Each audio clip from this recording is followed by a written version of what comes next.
لفظ شیعہ اگر آ گیا ساتھ تو اس سے کوئی دو زخمی لگ جاتی۔ شیعہ ایک گروہ کو کہتے ہیں، وابستگی محبت رکھنے والے گروہ کو کہتے ہیں۔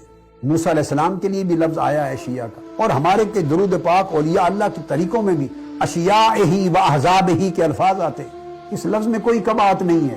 تو میں کہنا چاہتا ہوں تشخص جس طرح کے چاہیں رکھیں، عنوان جو چاہیں رکھیں، بس ایک بات، صرف ایک بات میری درخواست سمجھ لیں، اللہ رسول کے نام پر، اے عزیزان محترم اہل تشیع کی نوجوان نسل، خدا خدا کے رسول کے لیے، سیدہ فاطمہ الزہرا کے نام پر، مولا علی شیر خدا کے نام پر، حسنین کریمین کے نام پر، اور جن کی شفاعت کا امیدوار ہوں قیامت کے دن، ان کے نام پر کہتا ہوں۔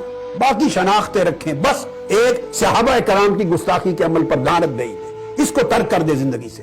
خلفائے راشدین، صحابہ کرام کو برا بھلا کہنا مولا علی شیر خدا کو ناراض کرے گا، قیامت کے دن دیکھنا۔ سیدہ فاطمہ الزہرا کو ناراض کرے گا، حسنین کریمین گریبان پکڑ لیں گے، معاف نہیں کریں گے۔ وہ کہیں گے ہمارے درمیان کوئی دشمنی نہیں تھی، عداوت نہیں تھی، تم نے ہمیں آپس میں دشمن بنا دیا، ہمیں معاذ اللہ آپس میں اتنا گرا ہوا طبقہ بنا دیا آپ نے۔ بس یہ درخواست ہے، اس کو چھوڑ دیں۔